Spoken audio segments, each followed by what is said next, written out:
how to avoid your critically ill loved one dying in intensive care. Stay tuned. I've got news for you. My name is Patrick Hutzel from intensivecarehotline.com, and I have another quick tip for families in intensive care. I have an email today from Katarina who says, "Hi Patrick, I'm reaching out for closure. I'm still in the process of requesting my father's medical records, which I can send over to intensivecarehotline.com as soon as I have them. I know they won't change that my father is gone, but I'm struggling to come to terms with my decision to have placed my father on comfort care. My father was admitted to ICU on February the 7th at 8 a.m. He was 61 years of age with a history of diabetes and mental illness. He was diagnosed with H1N1 pneumonia, and he was found to have 2 secondary bacterial infections in his lungs and blood, Pseudomonas and Staphylococcus. He went into septic shock and his kidneys were failing. Moreover, he was intubated and on a ventilator. I flew out to see my father on February the 8th and arrived at about 6 a.m. My father was mottling on his thighs with purple-blue coloring on his feet, hands, ears, and face. He was very cold to the touch. Doctors informed me he wasn't showing signs of any reflexes and that he was on the highest ventilator settings. It was adjusted the night before to the highest setting. They informed me his fever, blood pressure, etc. had not changed despite their interventions. They told me they wouldn't leave the interventions running for him to the 9th of February and that they would allow me to decide when to place him on comfort care. I did feel that the ICU team, for the most part, was very responsive to our family, answering our questions to the best of their ability. But when I look back on it now, I feel like they were telling me I didn't have a choice about transitioning to comfort care. I just had a choice about when. My gut told me my father was dying based on what I could see, and maybe I'm just struggling to accept that. But I feel guilty that I did a euthanasia as stated on your website without fully knowing that that's what comfort care was or meant, and that I didn't ask enough questions. So can you please shed some light on this situation? And I really appreciate your support. Katarina, I'm very sorry to hear what weight you're carrying. I want you to know that what you're feeling is very much understandable. Making a decision like this for your father, especially in such a critical and heartbreaking situation where you couldn't be there right from the start, is one of the hardest things anyone can go through. From everything you shared, it sounds like your dad was in multi-organ failure septic shock and his body was shutting down despite some interventions, whether they were aggressive or not. That is what we would find out in the medical record review. The mottled skin, the extremities turning blue, and the unresponsiveness all suggest that his circulation was failing. However, again, what was leading up to it? Could they have started intervening earlier? Did they give him all treatment options available prior to you and your family even showing up there? Now, it looks like it wasn't just the ventilator keeping him alive. It was probably a combination of multiple life-supporting measures, including inotropes, vasopressors, and maybe even blood products, even though it wasn't reversing what was happening. But the question is, was it too little, too late? The question is, what happened leading up to it? The other thing that you need to know, intensive care teams often frame comfort care as a choice. But in reality, they want to just make it look nice for you and really tell you, yeah, tomorrow at 3 o'clock, we're going to withdraw life support, right? And whilst in your dad's situation, by the time you arrived there, it sounds like it was a real and not a perceived end-of-life situation once again. The question that I'm having is what they were doing leading up to it. The biggest challenge for families in intensive care is that they don't know what they don't know. They don't know what to look for. They don't know what questions to ask. They don't know their rights. And they don't know how to manage doctors and nurses in intensive care. And that's exactly what you're dealing with here, because the question is, with him having diabetes and he was diagnosed with H1N1 and pneumonia and having 2 secondary bacterial infections in his lungs and his blood, were they giving him the right antibiotics? Were they starting them early enough? Were they following through the whole course? Then he went into septic shock and his kidneys were failing. Did they give him the appropriate septic shock treatment? Did they give him the right antibiotics? Did they give him the steroids? Did they start him on hemodialysis or hemofiltration? Right? So the question is, what did they do,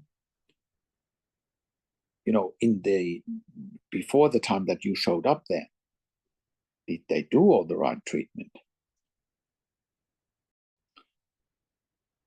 And when hospitals frame that comfort care is your choice, what they're really saying is, well, we're going to do comfort care anyway. You can just decide the time, right?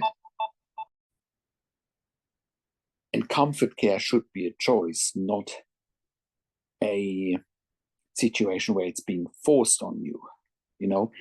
Approximately 90% of intensive care patients survive, assuming all the right things are being done. Maybe all the right things were done. I couldn't tell you, right? But if the right things weren't done, that's what we need to find out in the medical record review, right? And was it euthanasia? Once again, I don't know. Did they use morphine, midazolam, sedation, opiates to hasten death? Then that is euthanasia, right? But, comfort care as such doesn't cause death, but the withdrawal of life support or the removal of life support can cause death, unless even full measures of life support will not keep someone alive. That's also then when it's a real and not a perceived end-of-life situation. The other question is, what was their bed status or their bed situation in ICU? Did they need a bed? Did they have enough staff? Did that compel them to potentially end your father's life quicker, right? No guarantee your dad would have survived if they had done all the right things from the start. And once again, maybe they have done all the right things from the start, but that's what a medical record review will do for you. When we look at it, we will find out. Now, the other thing that is important to note here is, for anyone in a similar situation, you need to ask for help from day one. Because now we've got Katerina here, who's absolutely guilt-ridden, right? Is absolutely guilt-ridden by what's happened. You need to ask for help from day one. If you're not asking for help, this is when you end up in those situations. If you had consulted with me and we would have given you a second opinion, maybe we would have told you, this is a real end-of-life situation, not a perceived end-of-life situation, doing everything within their power. But now you need to do a medical record review, and until that's complete, you've got to live with a lot of guilt, right? And guilt is a natural part of grief, especially when forced into impossible decisions. But what is an impossible decision? An impossible decision is only, quote unquote, impossible if you don't know what to do, right? That is what we are here for. We show and help families what in intensive care, what the best courses of action are, so that you will make informed decisions, have peace of mind, control, power, and influence, right? And,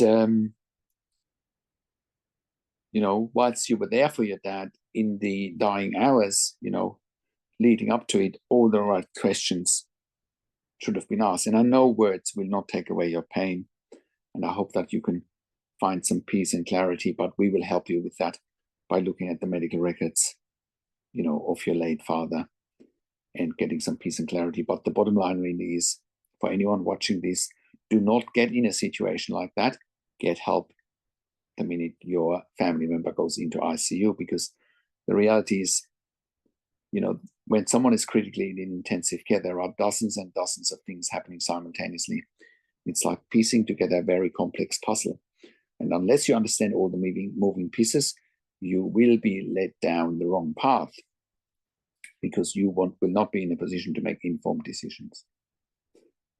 Now, I have worked in critical care nursing for 25 years in 3 different countries, where I worked as a nurse manager for over 5 years, and I've been consulting and advocating for families in intensive care since 2013. And I can very, very, very confidently say we have saved many lives with our consulting and advocacy.